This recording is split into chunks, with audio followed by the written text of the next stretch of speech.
네, 저번 주 말씀은 베드로전서 1장 3절에서 7절 말씀으로 산소망이라는 제목으로 설교 말씀해 주셨습니다.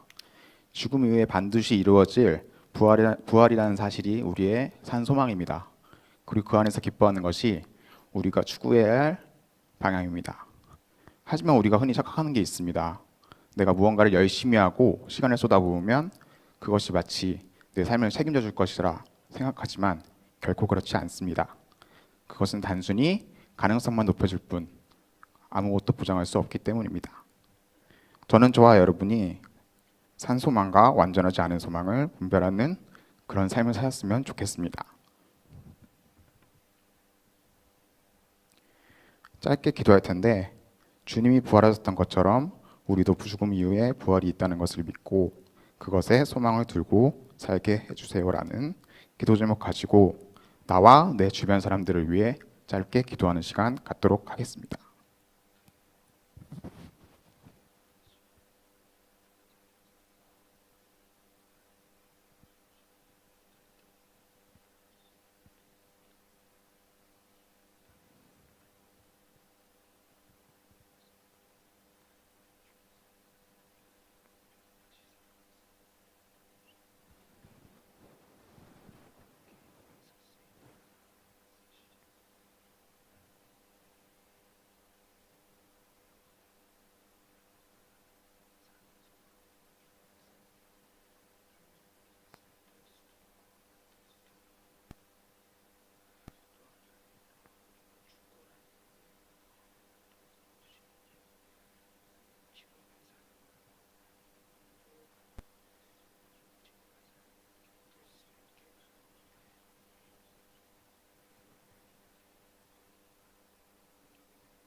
사도신경으로 신앙 고백하시겠습니다. 전능하사 천지를 만드신 하나님 아버지를 내가 믿사오며 그 외아들 우리 주 예수 그리스도를 믿사오니 이는 성령으로 잉태하사 동정녀 마리에게 나시고 본디오 빌라도에게 고난을 받으사 십자가에 못 박혀 죽으시고 장사한 지 사흘 만에 죽은 자 가운데서 다시 살아나시며 하늘에 오르사 전능하신 하나님 우편에 앉아 계시다가 저리로서 산자와 죽은 자를 심판하러 오시리라.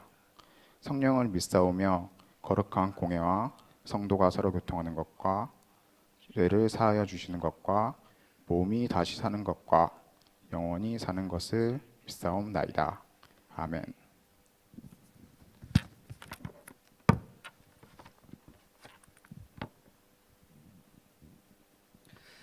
네, 다 함께 자리에서 일어나셔서 주의 이름 높이며 찬양하겠습니다.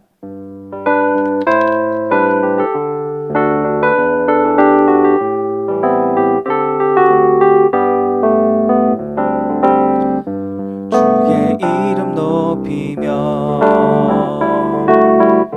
주를 찬양하나이다. 나를 구하러 오신 주를 기뻐하나. 한 번 더 주의 이름 높이며 주의 이름 높이며 주를 찬양하나이다.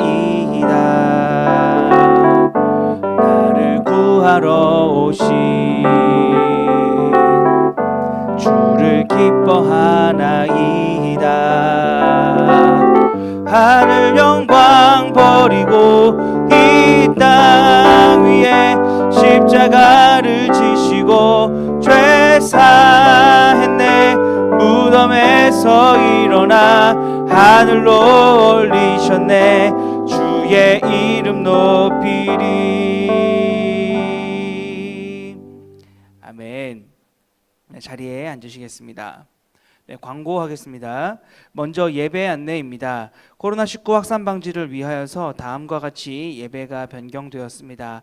일부 예배만 재개하는 이유는 아직까지도 확산 우려가 있기 때문에 교회 역시 일부 예배만 재개하여서 조심하고자 하는 취지이오니 이 점 양해해 주시고, 또한 변경된 사항들을 잘 확인하시고 또 숙지해 주셔서 예배를 드리시는 데에 불편함이 없으시길 바랍니다.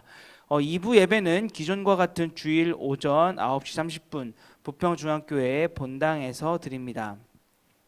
3부 예배 역시 기존과 같은 주일 오전 11시 30분에 드리지만 부평중앙교회 본당에서 드리는 오프라인 모임과 또 실시간 스트리밍을 병행합니다.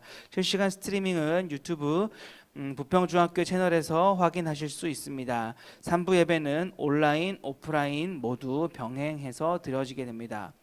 4부 우리 청년 예배는 기존과 같은 주일 오후 1시 20분에 드리지만 실시간 스트리밍으로만 드려지게 됩니다.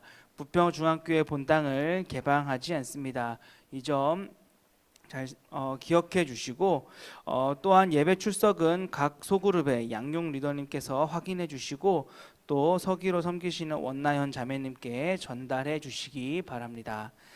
헌금 안내입니다. 헌금 시간에 헌금을 하실 때에는 따로 구분하여 보관하실 곳을 정하신 후에 보관하여 두셨다가 나중에 교회로 오시게 되었을 때 한꺼번에 가져와 주시거나, 또는 온라인 헌금 계좌가 구설이 되었습니다.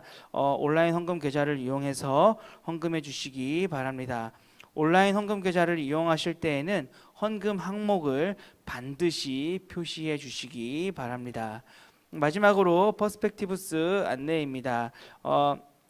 퍼스펙티브스 인천 부천 클래스가 온라인 강의로 변경되었습니다. 4월 29일부 수요일부터 요일별로 개강을 하고 11주 과정입니다. 등록금은 9만 원이고 우리 청년부에서 거의 절반 이상을 지원해 주니까 많은 분들께서 좀 지원해 주셔서 이 PSP를 수료하셨으면 좋겠습니다. 문의는 우리 송윤아 간사님과 또 박수현 형제에게 해주시기 바랍니다. 또한 정오의 기도 운동도 계속되어지고 있습니다. 적극적으로 동참해 주시기 바랍니다. 함께 나의 마음을 찬양하시면서 준비하신 예물 하나님께 올려드리겠습니다.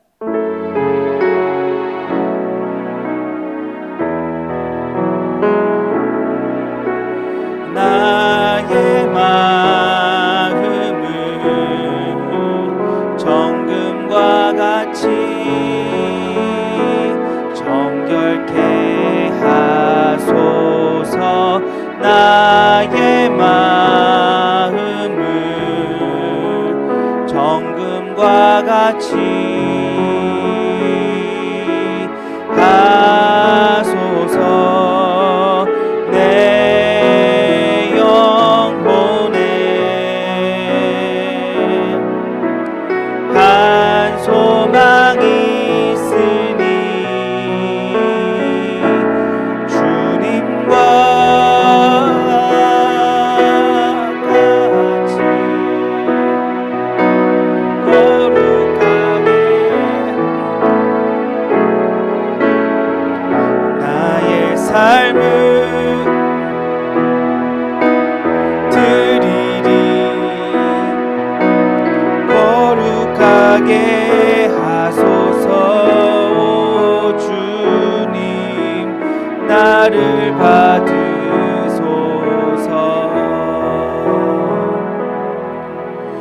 나를 받으소서.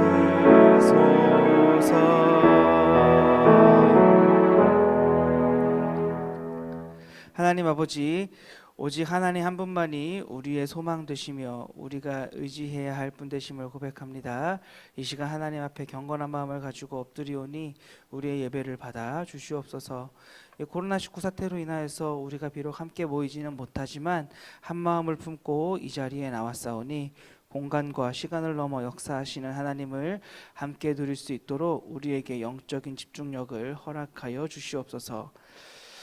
이 시간 하나님의 통치를 고백하는 마음으로 하나님이 나의 주인이시라는 사실을 고백하는 마음으로 하나님 없으면 살 수 없다는 마음으로 예물을 준비하여 올려드립니다.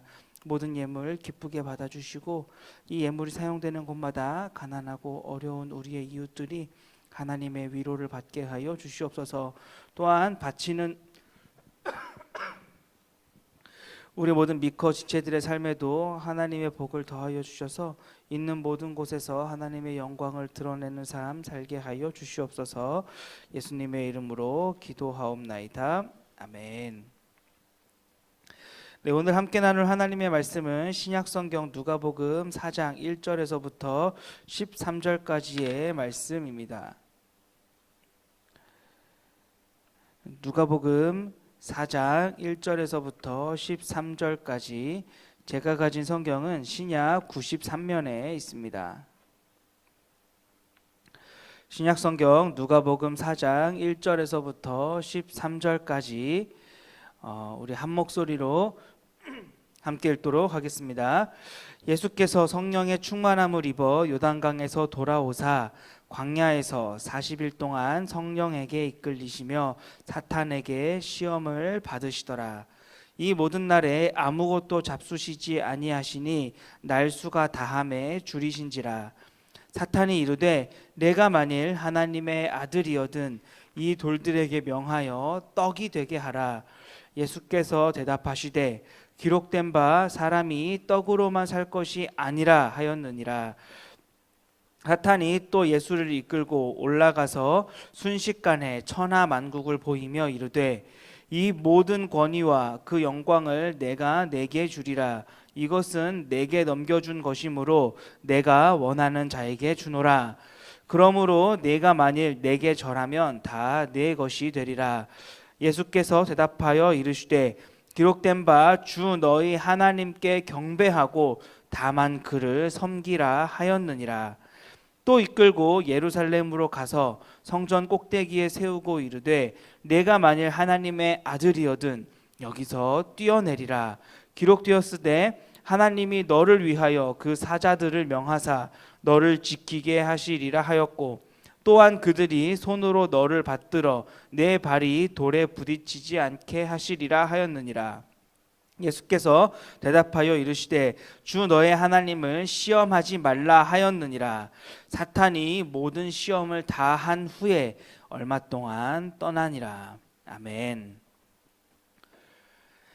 네, 저는 밥을 먹을 때나 또 잠시 쉴 때 그냥 아무런 생각 없이 웃고 싶을 때 무한도전을 다시금 돌려보곤 합니다. 하루는 이 무한도전 멤버들이 입사시험에 도전을 하게 되었습니다. 다른 멤버들이야 아주 무난하고 평범하게 진행이 되었지만 의외로 저에게 참 많은 답답함을 주었던 멤버는 바로 조세호였습니다.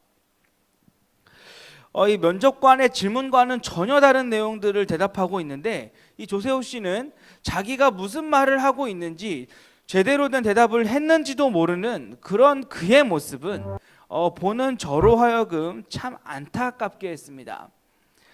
이 조세호 씨가 더더욱이 좀 이렇게 안타깝게 느껴졌던 이유는 평소 예능을 하는 그의 모습을 보면 절대로 그런 분이 아니었기 때문입니다.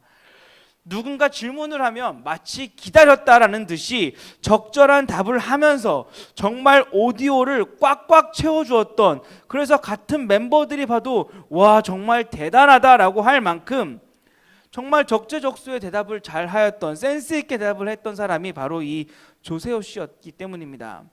그럼에도 불구하고 이 조세호 씨는 입사시험에 도전할 때에는 평소 같지 않은 모습을 보였습니다. 그런 조세호 씨를 보면서 면접관들이 말씀하시길 자기가 준비해온 말만 한다고, 그러니까 준비해온 말 말고 솔직한 자신의 생각을 말해봐라 라고 하자 조세호 씨는 저요? 저요? 라고 하면서 심하게 당황하는 모습을 보였습니다. 면접관들이 기대하고 의도하고 있는 답이 있는 것인데 이 조세호 씨는 자기가 준비해온 말을 어떻게 써먹을까만 고민을 하다 보니, 물론 그 말이 틀린 말이 아니라 맞는 말이면서도 어느 누구도 반박할 수 없다 하더라도 정작 이 면접관들에게는 동문서답이 되는 것입니다. 이 묻는 질문과는 다르게 전혀 상관없는 대답을 하는 것을 우리는 동문서답이라고 합니다. 이 동문서답을 하는 이유로 불필요한 생각이 너무 많아서 상대의 질문에 집중하지 못하기 때문이기도 하고, 또는 나에게 어떤 숨기고 싶은 것이 있어서, 어떤 약점이 있어서 그것을 감추다 보니 엉뚱하게 대답을 하게 되기도 하고, 또는 이미 자신이 답을 가지고 있기 때문에 앞서 조세호 씨처럼 자신의 할 말만 하기 때문이기도 하고, 또는 책임을 회피하려고 하기 때문이기도 하고, 또는 나는 유익을 취하고 상대에게는 해를 입히는 데에 목적이 있기 때문이기도 하고, 아니면 정말 이 질문 자체를 이해하지 못하기 때문에 동문서답을 하고는 합니다. 누가복음을 읽다 보면 저는 정말이지 사람들의 질문과 예수님의 답을 보며 동문서답이라고 느낄 때가 참 많았습니다. 그래서 원래 오늘 설교 제목은 동문서답 1이었습니다. 누가복음이 끝날 때까지 이 동문서답 시리즈로 설교를 하고 싶었으나 오늘 설교 제목은 내가 하나님의 아들이거든이라고 바꿨는데, 이 누가복음에는 이 예수님의 대답이 동문서답과 같을 때가 참 많습니다. 질문을 한 사람의 의도를 전혀 알아듣지 못하고 예수님께서는 엉뚱하고 어쩔 땐 알아듣지 못하게 대답을 하시더라라는 말이죠. 그런데 더 이상한 것은 예수님은 분명 동문서답을 하신 것 같은데 그 질문을 한 사람들 중에서 어느 누구도 그 말을 이해하지 못한 사람이 없더라는 것입니다. 이런 것을 보면 어쩌면 문제는 당시의 유대인이나 어떤 종교 지도자들, 아니면 동문서답을 하시는 예수님께 문제가 있던 것이 아니라, 어쩌면 문제는 이 성경을 읽는, 누가복음을 읽는 우리에게 문제가 있는 것일 수도 있겠다라는 생각이 들었습니다. 문제가 우리에게 있어서 성경을 읽는 우리에게 불필요한 생각들이 너무나 많아서, 또는 예수님의 대답에 집중을 하고 있지 못해서, 또는 이미 내가 원하는 답이 정해져 있어서 내가 예수님께 필요로 하는 것은 따로 있어서 결국 예수님의 말씀을 이해하지 못하는 것은 아닐까 생각해 봅니다. 따라서 앞으로 누가복음을 함께 살펴보면서 우리가 예수님의 제자가 되어서 예수님을 따라 살면서 과연 우리 속에 있는 불필요한 생각들은 무엇인지, 과연 예수님의 말씀을 이해하지 못하도록 방해하는, 예수님의 말씀이 동문서답처럼 느껴지게 하는 내 안에 있는 그 불필요한 것들은 무엇인지, 또는 우리가 예수님을 믿는다 하면서도 아직까지도 버리지 못하고 있는 이미 정해진 답을 가지고 있어서 그 답과 맞으면 취하고 그 답과 맞지 않으면 버려버리는, 그래서 예수님의 말씀을 동문서답처럼 여기게 만드는, 이미 내 안에 굳어져 버린 답은 무엇인지 살펴보는 그런 시간이 되었으면 좋겠습니다. 오늘 설교를 본격적으로 들어가기에 앞서 우리가 먼저 알아야 할 것이 있는데, 그것은 우리가 이전까지 살펴봤던 마태복음의 대상은 다름 아닌 유대인들이었습니다. 예수님이 바로 이 유대인들이 지금까지 기다려왔던 다윗의 후손, 바로 메시아, 이 유대인들이 기다려왔던 유대인의 왕이라는 사실을 강조했던 책이 바로 마태복음입니다. 근데 반대로 이 누가복음은 유대인이 아닌 이방인들을 향해 기록된 책입니다. 이방인들에게 왜 우리에게 예수님이 필요한지, 왜 예수님이어야만 하는지, 왜 다른 이방신들은 안 되는지를 전하기 위해서 기록한 책이 바로 이 누가복음이라는 것입니다. 그리고 이 누가가 이 이방인들에게 예수님을 전하기 위해 사용한 방법은 바로 우리 예수님을 고난의 종으로 소개하는 것이었습니다. 마태복음이 예수님을 유대인의 왕으로 오신 것으로 소개했다면, 이 누가복음이 소개하는 예수님은, 그러니까 인류의 첫 번째 대표자인 아담이 인류의 대표로서 모든 인류를 죄 가운데 빠뜨렸다면, 이 두 번째 인류의 대표인 예수님은 그 죄 가운데 빠진 인류를 구원하는 사람으로, 모든 인류를 대신해서 고난의 길을 대신 가는 사람으로 소개를 하고 있다라는 말입니다.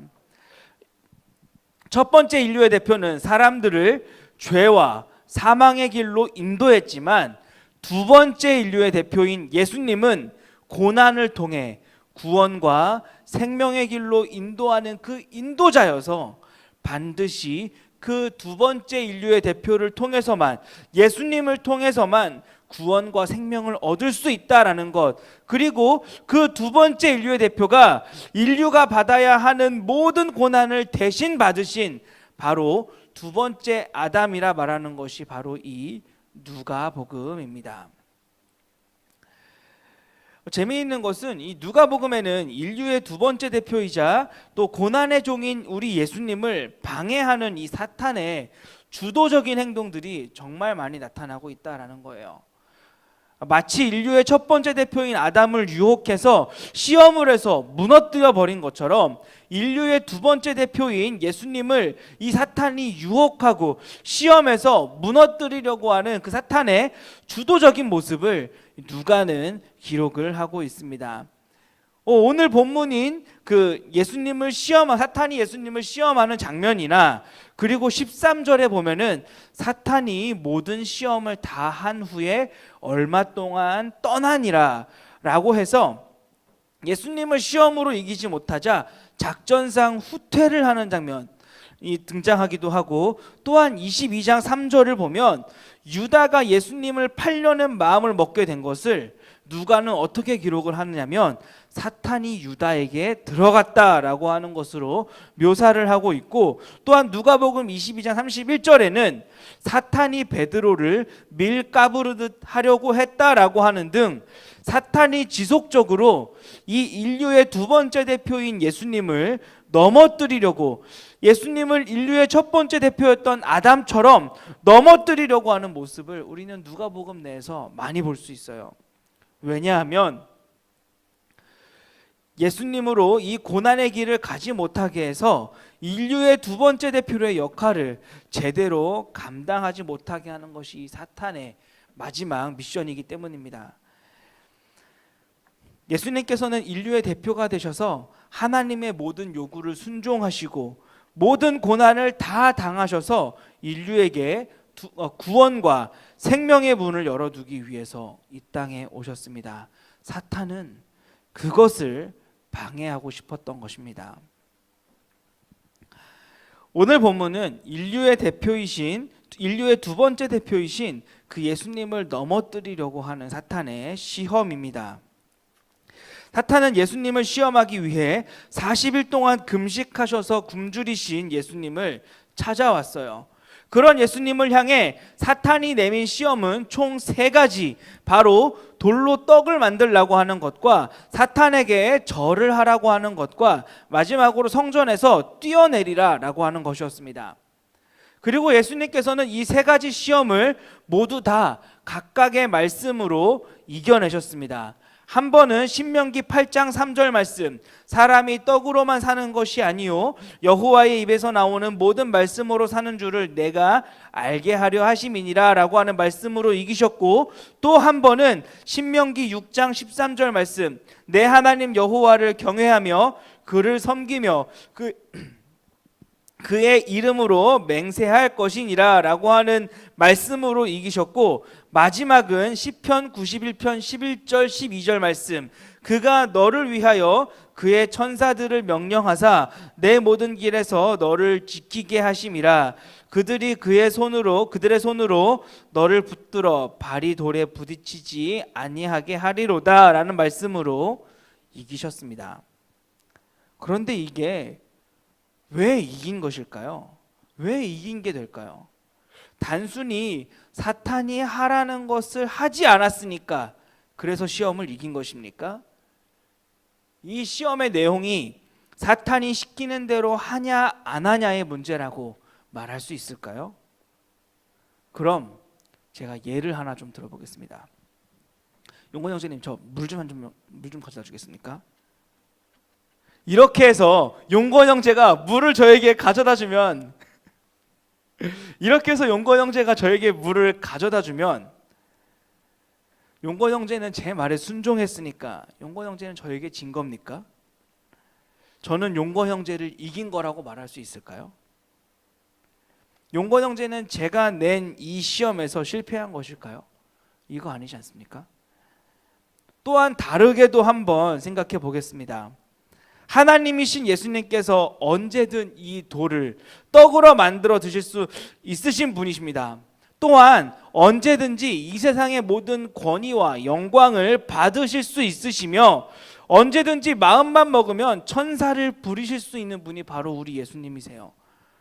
예수님은 하나님이시고 또 하나님의 아들이시기 때문에 그렇습니다. 그 능력에 있어서 하나님과 동등하신 분이시기 때문에 얼마든지 하실 수 있어요. 그런데 그 능력을 시험하는 이 사탄의 시험이 저는 아무리 봐도 이 시험은 예수님께 너무 쉽다라는 거예요. 시험을 내려면 이 예수님의 그 능력에 맞는 그 레벨에 맞는 그 시험을 내야 할 텐데 예수님께는 이거는 시험이 아니라는 말이죠. 사탄은 지금 인류의 두 번째 대표를 넘어뜨려야 하는, 예수님만 이기면 이길 수도 있을 것 같은, 물론 이길 수 없지만 그런 어떤 가장 중요한 순간에 있습니다. 그런데 그 온 우주를 다스리고 남음이 있을 그 무한한 능력을 가지신 분에게 한다는 시험이 고작 돌을 떡으로 만들라는 것이라면, 권위와 영광을 받으라는 것이라면, 천사로 수종들게 하는 것 정도라면, 이 정도라면 예수님을 너무 얕잡아 보는 것 아니냐는 말입니다. 또한 이것이 시험이 참 이상하다라고 느끼는 이유 중에 하나는 사탄이 예수님께 요구하는 이 시험들은 어차피 예수님이 나중에라도 하셔야 할 일들이라는 말입니다. 무슨 말이냐면 예수님은 어쨌든 간에 금식을 마치시기 위해서는 음식을 드셔야 합니다. 40일 금식을 마치고 어차피 음식을 드셔야 해요. 안 드시면 41일이 되기 때문에 성경은 40일 금식이 아니라 41일 금식이라고, 예수께서 금식한 뒤에 하루를 더 하셨더라라고 기록이 되어야 하기 때문에 40일 금식을 40일에서 마치시려면 이제 음식을 드셔야 합니다. 그리고 마태, 마가의 기록을 보면 시험을 이기신 예수님을 천사들이 수종드는 모습으로 기록을 하고 있어요. 어차피 예수님은 천사들로 자신의 수종을 들게 하실 예정이었습니다. 또한 마지막으로 예수님은 어차피 권위와 영광을 받으실 분이에요. 에베소서 1장 21절 22절의 말씀처럼 모든 통치와 권세와 능력과 주권과 이 세상뿐 아니라 오는 세상에 일컫는 모든 이름 위에 뛰어나게 하시고 모든 만물을 그의 발 아래 복종하게 하시고 그를 만물 위에 교회의 머리로 삼으셨느니라 라고 하는 이 말씀처럼 우리 예수님은 어차피 교회의 머리가 되셔서 모든 권위와 영광을 받으실 분이라는 말입니다. 어차피 하게 될 일인데 그렇다면 예수님은 왜 거부하셨을까요? 저는 이 시험의 내용이 이해가 되지 않는다라는 말이죠. 그리고 그런 시험에 반응하는 우리 예수님의 대답은 더욱이 동문서답 같습니다. 이 돌로 떡을 만들 수 있느냐는 질문에 맞는 대답은 무엇입니까? 자, 봐라! 내가 여기 돌로 떡을 만들었다. 그래, 그만한 돌도 내가 떡으로 만들 수 있어. 저 산도 내가 명하면 떡으로 만들 수 있다. 자, 봐라! 내가 만들었지? 그럼 사탄이 진짜네? 대단한데? 이게 이기는 것 같은데 예수님은 사람은 떡으로 사는 것이 아니라 하나님의 말씀으로 사는다라고 하는 알 수 없는 말을 하셨다라는 말입니다. 또한 모든 권위와 영광을 갖고 싶으냐라고 하는 이 말에 아니 나는 이미 하나님의 아들이라 네가 말하고 있는 권위와 영광보다 더 많은 영광과 권위를 가지고 있어. 봐라, 내가 이 하나님의 아들이 가지고 있는 권위와 영광이 얼마나 대단한 것인지, 네가 말하는 권위와 영광이 얼마나 보잘것없는 것인지 한번 봐라 라고 해서 그 권위와 영광을 보여주셨다면 사탄은 아마 와 진짜 어마어마한데? 라고 하면서 이게 이기는 것 같은데, 그런데 예수님은 하나님만 섬겨야 한다라고 하는 말을 하셨다라는 말입니다. 마지막으로 사탄은 뛰어내릴 수 있냐? 라고 물었습니다. 그렇다면 예수님은 뛰어내리면서 이 천사 100만 대군은 나를 엄호하라 라고 명령을 하시면 천사들이 하늘에서부터 내려와서 예수님의 양팔과 양다리와 또한 예수님의 발 아래로 100만 천사가 깔려서 예수님이 오히려 천사를 움직이셨다면 사탄은 괜히 예수님하고 잘못 싸웠다간 천사들에게 뼈도 못 추리겠다라고 꼬리를 내릴 것 같은데, 이게 이기는 것 같은데 예수님은 하나님을 시험하지 말라고 하셨다라는 말입니다. 이 예수님의 말이 여러분은 말이 된다고 생각하십니까? 제가 용권 형제에게 물을 가져다 달라고 했을 때 적절한 답은 물을 가져다 주거나 또는 싫다고 하거나 아니면 지금 물을 가져다 줄 수 없다면 가져다 줄 수 없는 사정을 말하는 게 맞는 겁니다. 그런데 용권 형제가 저에게 이렇게 말하는 거죠. 용권 형제님 물 좀 갖다 주세요 라고 했더니 용권 형제가 목사님 사람이 물로만 사는 것이 아닙니다. 하나님의 말씀으로 살아야지. 아니 목사님 이스라엘이 광야에서 바위를 쳐서 물을 냈던 거 기억 못 하십니까? 그럼 어디 강대상이라도 쳐보세요. 그럼 물이 나오지 않겠습니까? 그런 게 아니면 그냥 하나님 말씀대로 사십시오 라고 한다면 이게 맞는 말이겠습니까? 사탄이 하라는 대로 하고 안 하고를 떠나서 이 대화의 맥락은 도무지 정상적이지 않다라는 거죠. 그런데 예수님은 이기셨고 사탄은 패배를 인정하고 얼마 동안 예수님을 떠났다라는 겁니다. 그럼 도대체 여기에 숨어 있는 의도는 무엇일까요? 사탄이 지금 이 유혹을 하면서 강조하고 있는 것이 무엇이냐면, 네가 하나님의 아들이거든. 하나님의 아들이라고 하는 말을 강조하고 있고 예수님께 당신이 하나님의 아들이십니다라고 하는 사실을 기억하게 하고 있다라는 말입니다. 당신은 하나님의 아들이시지 않습니까? 당신이 하나님의 아들이라면 뭐 때문에 이렇게 고난의 길을 가려고 하는 겁니까? 도대체 왜 때문에 십자가의 길을 가려고 하시는 겁니까? 영광의 자리에 계십시오. 당신은 하나님의 아들이시지 않습니까? 하나님의 아들이시니까 모든 영광을 누리면서 계십시오. 제가 모든 권위와 영광을 넘겨드릴 테니까 사람들로부터 존경을 받으시고 천사들로부터 존경을 받으시고 권세를 가지시고 예수님의 나라를 세우십시오. 천사들을 부리셔서 새로운 세상을 만드십시오. 도대체 무엇 때문에 이 땅에 와서 하나님의 아들이 사람이 되어서 힘들고 고통의 길을, 고난의 길을 가려고 하시는 겁니까? 당신은 하나님의 아들이시잖아요. 존귀하신 하나님의 아들이시잖아요. 그럼 고난받지 마세요. 이렇게 말하고 있는 거예요. 그리고 예수님께서는 그 의도를 너무도 잘 아셨기 때문에 대답을 하실 때마다 하나님의 아들이라고 말하지 않으시고 사람이라고 말하고 있다라는 말입니다. 사탄은 끊임없이 예수님을 하나님의 아들이라고 강조하고 있고 예수님께서는 오히려 하나님의 아들이심에도 불구하고 하나님의 아들이 아니라 사람이라고, 고난의 종이 되어서 고난의 길을 가셔야 한다라는 사실을 사탄에게 강조하고 있다라는 말입니다. 그러니까 사탄의 유혹의 의도는 무엇인가 하면 고난의 종이 되지 말라는 겁니다. 인류의 두 번째 대표가 되지 말고 하나님의 아들로 그 영광을 누리라는 말입니다. 영광 가운데 계십시오. 하나님의 아들로 그냥 머물러 계십시오. 하나님의 아들이시니까 돌을 떡덩이가 되게 해서 드십시오. 이 세상의 모든 권위와 영광을 누리십시오. 천사들로 이 세상을 심판하시고 그냥 새로운 세상을 만들어 버리십시오. 이렇게 말하고 있는 거예요.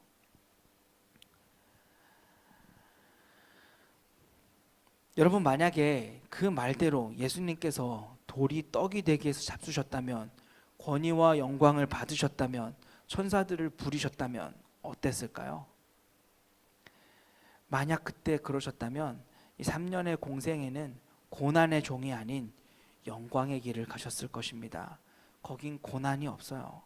사람이 아니라 하나님의 아들이니까 그 능력으로 행하셨다면 인류의 두 번째 대표로서의 삶은 없었을 것이란 말입니다. 다른 말로 우리에게 구원과 생명의 길은 없었다라는 말이에요. 우리 예수님께서는 십자가에 못 박혀 죽으시면서 다른 보통 사람들이 취하는 진통제 주사, 그러니까 신포도주조차 받지 않으셨습니다. 그 3년의 공생애 가운데 예수님은 당신의 그 고난을 줄이시기 위해서 어떤 기적도 행하신 적이 없으시다라는 말입니다. 다리가 아프다고 해서 축지법을 쓰신 적도 없으시고, 배가 고프다고 해서 제자들 몰래 갈비탕을 꺼내 드신 적도 없다라는 말이에요. 그냥 사람으로 예수님께서는 마지막 그 죽으시는 그 순간까지 고난의 길을, 십자가의 길을 가고 계셨다라는 말입니다. 왜 그러셨을까요? 인류의 두 번째 대표가 되어서 아담이 실패한 그 길을 열어주기 위해, 예수님 아니면 우리 인류에게는 답이 없기 때문에 예수님께서 열어주시지 않으시면 그 어떤 방법도 우리 사람에게는 없기 때문에 결국엔 모든 인류가 절망 속에 태어나서 절망으로 끝이 나야 하기 때문에, 그럼에도 불구하고 그 인류를 향한 사랑, 우리를 향한 사랑 때문에 그 고난의 길을 가셨다라는 말입니다. 사탄은 그것을 알았기 때문에 십자가의 그 고난의 길을 가지 말라고 예수님을 유혹하면서 당신은 하나님의 아들이라고, 당신은 하나님의 아들이시라고, 그러니까 제발 이 돌들을 떡덩이가 되게 해서 먹고 모든 권위와 영광을 소유하고 누리고 그리고 뛰어내리면 천사가 그를 받아줄 수 있도록 해달라고 그렇게 요구하고 있고, 그렇게 예수님을 시험하고 있는 것입니다. 만약 그것이 사탄의 유혹의 본질이라면 우리 예수님 때도 그렇고 지금까지도 사탄은 그렇게 사람을 유혹하고 있다라고 생각해요. 오늘날 우리가 가지고 있는 심각한 문제가 있다면 그것은 바로 너무나도 쉽게 우리가 돌을 떡으로 만들어 먹고 권위와 영광을 소유하려고 하고, 섬기는 것이 아니라 섬김을 받으려고 하고, 인정해 주는 것이 아니라 인정을 받으려고 하고, 예수님 믿는 사람들의 힘을 보여주려고 하고 있다라는 겁니다. 오늘날 교인들이, 그리고 너무나도 많은 교회들이, 하나님의 사람들이 돌을 떡으로 만들어 먹어서 또는 효율이나 효과가 좋은 일들만 하려고 하고, 드러나지 않으면 내가 드러나지 않는 것들은 하지 않으려고 하고, 내가 좋은 것만 하려고 하고, 내가 좋으면 하나님도 좋을 것이라며 내 귀에 좋고 내 마음에 좋은 것만 하려고 하며, 그리고 자꾸만 이 세상에서 우리가 가진 힘이 얼마나 대단한가 하는 것만을 자꾸만 보여주려고 하고 있다라는 말입니다. 도대체 섬겨야 할 자리에 있지는 않고 섬김을 받는 자리에만 있으면서 계속해서 우리는 돌을 떡으로 만들어 먹고 있으면서도 예수님을 믿으며 얻는 복이 권위와 영광이라고 말을 하면서 하나님을 내 욕심과 내 목적에 맞춰서 이용하고 있으면서도, 내 만족과 내 기호와 내 취향에 맞춰서 예수님을 믿고 있으면서도 그것이 사탄의 유혹인 줄도 꿈에도 알지 못한 채 사탄의 시험에 넘어가고 있다라는 말입니다. 이 화려하게 누리고 있는 성도들을 보면서, 섬기는 것이 아니라 섬김을 받는 성도들을 보면서, 교회들을 보면서 오늘 사탄은 그럴 것 같아요. 너 이 돌을 떡으로 만들 수 있어? 너 이렇게 큰 돌도 떡으로 만들 수 있겠어? 너 그렇게 누릴 수 있어? 너 다른 사람들을 위해 정말로 떵떵거리면서 다른 사람들을 부리고 살 수 있겠어? 너를 위해서 하나님이 이것도 해주실까? 하나님이 너 사랑하시면 그것도 못 해주시겠어? 네가 하나님의 영광을 위해서 일하겠다는데 하나님이 설마 너를 위해서 그것도 안 해주시겠니? 한번 해봐. 하나님 시켜 먹어. 하나님 부려 먹어. 우리는 자꾸만 하나님의 능력을 가지고 세상을 다스리려고 하고 사람들에게 섬김을 받으려고 한다라는 말이에요. 그리고는 우리의 실력을 과시하고 우리의 능력을 계속해서 보여주려고 한다라는 말입니다. 그러면 사탄이 뭐라고 할까요? 와, 능력, 와, 권위, 영광, 와, 역시 기독교인들이다. 무대를 뒤집어 놓으셨다. 아, 진짜 최고의 성도, 대단한데? 그리고는 속으로는 낄낄거리면서 웃고 있다라는 말입니다. 속으로는 낄낄거리면서 그럼 그렇지, 지까지 것들이 안 넘어가고 배겨? 라고 비웃고 있다라는 말이에요. 반대로 우리 예수님은 어떠실까요? 그런 모습을 보면서, 그런 교회들을 보면서, 그런 우리들을 보면서 가슴 아파하시는 겁니다. 예수님께서는 우리들을 부르시고 우리들을 구원하시고 예수님께서 피로 사셔서 교회를 세우시고 이 교회로 하여금 섬김을 받는 자리가 아니라 섬기는 자리에 있으라고, 이 교회로 하여금 누리는 자리가 아니라 나누는 자리에 있으라고, 이 교회로 하여금 높은 곳에 군림하려고 하지 말고 오히려 낮은 곳으로 찾아가라고 하셨고, 그렇게 예수님께서 말씀해 주셨는데, 그래서 그 모든 고난들을 다 참아내셨고 모든 순환을 다 견디셨는데 죽기까지 순종하셨는데, 그런데 우리들은 낮은 곳을 찾아가려고 하기보다는 오히려 높은 담을 쌓아서 함부로 아무나 들어오지 못하게 만들거나 아니면 실력이 있고 영향력이 있고 힘이 있는 사람들만 대접받도록 만들고 그렇지 않은 사람들은 다 소외되도록 만들면서, 그러면서 우리가 그 능력으로 큰 일을 행할 수 있다고 자랑하고 있는 그 모습을 보면, 이렇게 큰 일을 하는 우리 교회는 이렇게 힘이 세다고 이렇게 능력이 있다고 자랑하는 모습을 보면, 십자가의 고난의 길을 가셨던 예수님께서, 우리 역시 정말로 고난의 길 가기를 원하시는 우리 예수님께서 오늘날 우리 교인들과 교회를 보면서 너무나도 안타까워하고 계실 것 같고, 반대로 사탄은 낄낄거리면서 그럼 그렇지, 지들이 그 정도지 라고 말할 것 같다라는 말입니다. 사탄의 이 방법은 한 번도 틀린 적이 없어요. 왜냐하면 모든 사람들이 이 방법에 넘어갔기 때문입니다. 혹시 영적 전쟁이라고 하는 말을 들어보셨습니까? 바로 이것이 다름 아닌 영적 전쟁이에요. 어떻게 하면 이 땅에서 소외된 사람들과 가난한 사람들과 그리고 잃어버린 영혼들을 구원하기 위해서 내 것을 더 희생할 수 있고 내가 누릴 수 있는 자리에서부터 겸손하게 내려와서 그들을 예수님 앞으로 인도할 수 있을까 하는 것을 가지고 기도하는 것이 아니라, 오히려 어떻게 하면 내가 조금 더 대접받고 더 성장하고 더 편안하고 더 쉽게 교회 생활을 하면서 이 땅에서도 형통하고 저 하늘나라에 들어갈 때에도 내가 대접을 받으며 갈 수 있을까 하는 가장 편안하고 가장 쉬운 길만 찾으려고 하는 우리의 모습, 조금도 희생하지 않으려고 하고 조금도 헌신하지 않으려고 하고 조금도 내 것을 내놓으려고 하지는 않고 어떻게 해서든지 내 것을 움켜쥐려고 하는 모습, 그것을 빼앗기지 않기 위해서 하나님 앞에 부르짖어 기도하고 매달려 기도하면서 하나님, 쟤들이 내 거 뺏으려고 해요. 이거 뺏기지 않게 하나님 지켜주세요. 힘을 주세요. 라고 기도하고 있는 그 모습들을 보며 우리 예수님께서는 안타까워하시리라 생각합니다. 그것은 교회의 모습이 아닙니다.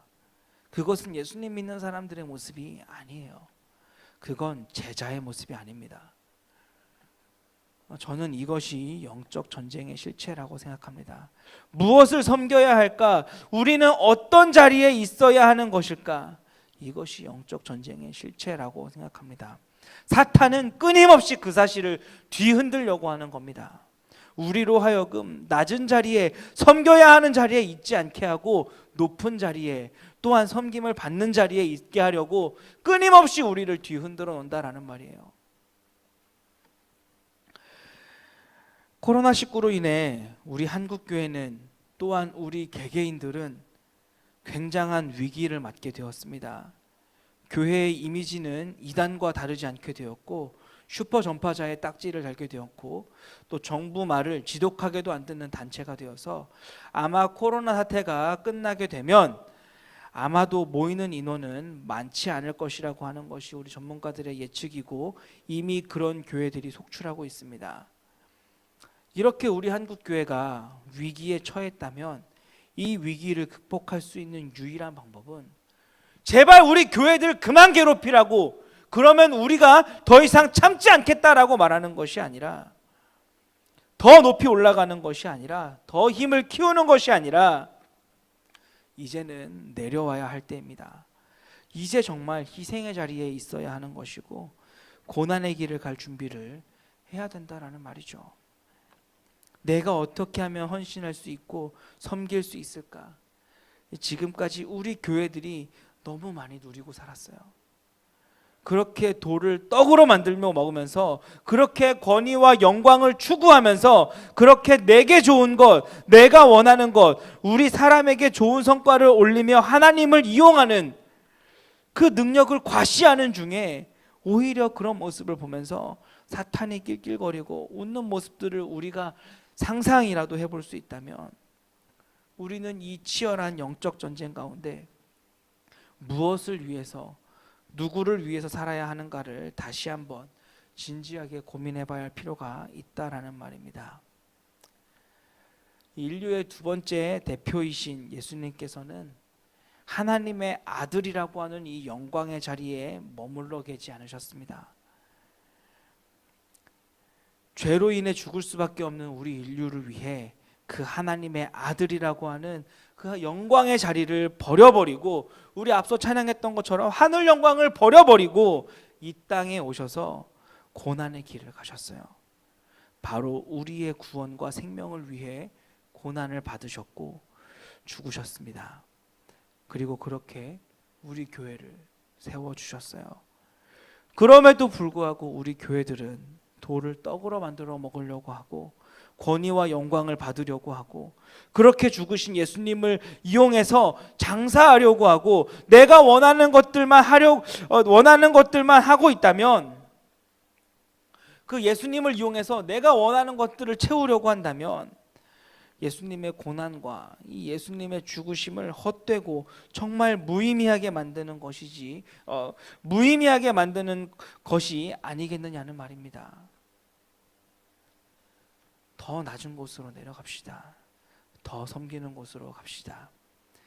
내게 맞춰서 하나님을 이용하기보다, 나를 위해서 하나님을 사용하기보다 하나님께 맞춰서 이 부족한 내 한 몸 드릴 수 있는 사람이 되기를 바랍니다.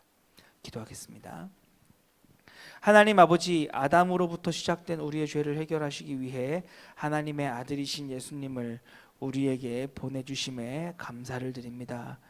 우리의 모든 죄를 짊어지시기 위해 고난의 종이 되신 예수님을 기억합니다. 능력이 있으심에도 불구하고, 그럴 필요가 없으심에도 불구하고 예수님께서는 고난의 길을 가셨습니다. 그런데 하나님, 우리는 어디로 가고 있습니까? 예수님은 계속해서 낮은 곳으로 가셨는데, 계속해서 우리는 돌을 떡으로 만들어 먹고 권세와 영광을 받으려고 하고 섬김을 받으려고 하고, 하나님을 이용해서 내 욕심을, 내 정욕만을 채우려 하진 않습니까? 하나님, 더 낮아지게 하여 주시옵소서. 사탄은 끊임없이 우리를 넘어뜨리기 위해서 우리를 유혹할 것인데, 그 속에서 더욱 낮아지는 것으로 승리하는 사람이 되게 하여 주시옵소서. 이 모든 말씀 예수님의 이름으로 기도하옵나이다. 아멘. 다 같이 자리에서 일어나셔서 주님 다시 오실 때까지 찬양하시겠습니다.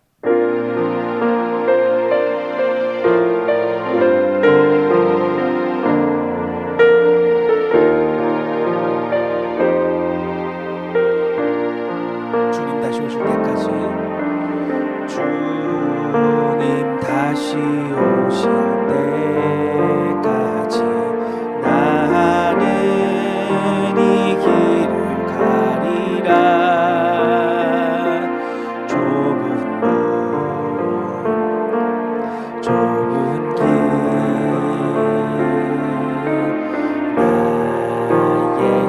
자 가지고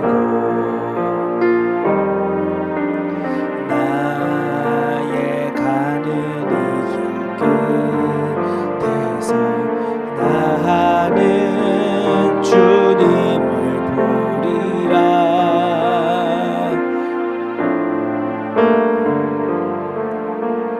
내 주님 나를 맞아주시리. 주님 다시 오실 때까지 나는 일어나 달려가리라. 주의 영광 온 땅 덮을 때 나는 일어나 노래하리. 내 사모하는 주님 온 세상 구주시라.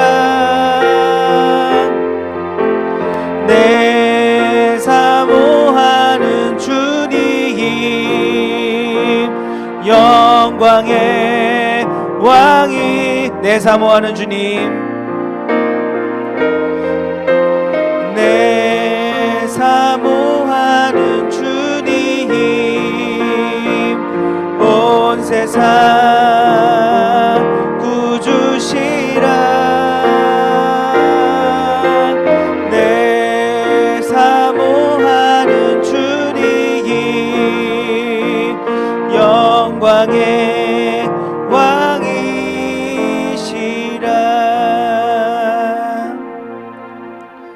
하나님께서는 우리에게 이렇게 약속해 주셨습니다. 주 예수 그리스도의 은혜와 하나님의 사랑과 성령의 교통하심이 너희 무리와 함께 있을지어다. 아멘.